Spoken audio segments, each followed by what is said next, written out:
Épisode 8, le pardon comme acte de guérilla intime. Parmi toutes les clés de la malle de la liberté, il y en a une qui brille d'un éclat douteux. On la vénère, on l'utilise mal, on la déforme.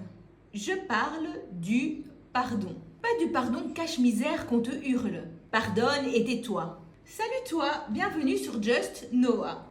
Aujourd'hui, on parle du pardon comme guérilla intérieure.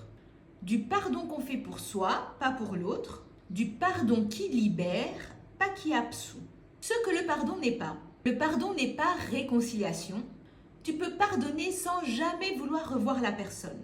Le pardon n'est pas oubli.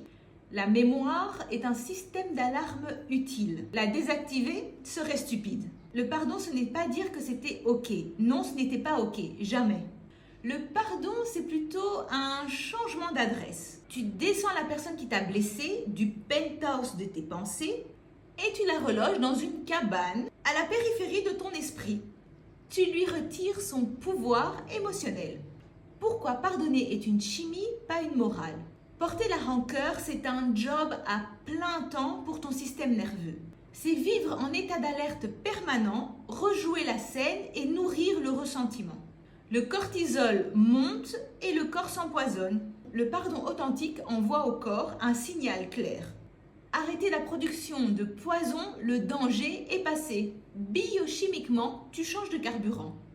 Tu arrêtes de brûler colère et tu commences à respirer. Le passé ne change pas, mais ton présent physiologique, lui, se transforme. Passons à l'exercice du pardon radical, la lettre qui ne sera jamais envoyée. Prends papier et stylo, écris tout. La colère, la trahison, la déception, tout, absolument tout ce qui te passe par l'esprit. Puis écris, en te pardonnant, je ne dis pas que c'était acceptable. Je dis que je ne porte plus ta valise. Le poids est à toi. Ensuite, déchire, brûle, enterre. C'est le rituel qui compte. Puis, pendant 1 minute, essaye de voir la personne qui t'a blessé comme un être humain lui-même blessé, conditionné et imparfait. Ça n'excuse rien. Ça retire le vernis du mal absolu que tu lui as collé. Tu pardonnes l'humanité, pas l'acte. Le pardon comme autopréservation. Répète ce mantra. Je me pardonne d'avoir laissé cela me ronger pendant si longtemps. Le pardon commence et finit en toi. C'est l'acte qui te retire du rôle de victime. Pardonner, c'est l'ultime égoïsme sain. C'est dire ma paix vaut plus que mon besoin d'avoir raison sur ton caractère.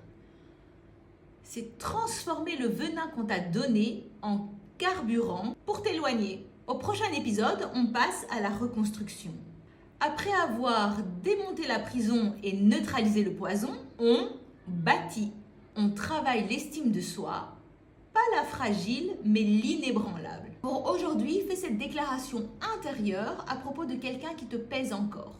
Je me libère de ta dette émotionnelle, le compte est clos. Sans l'espace qui se crée dans ta poitrine, c'est le début d'un terrain où pousseront d'autres choses plus légères.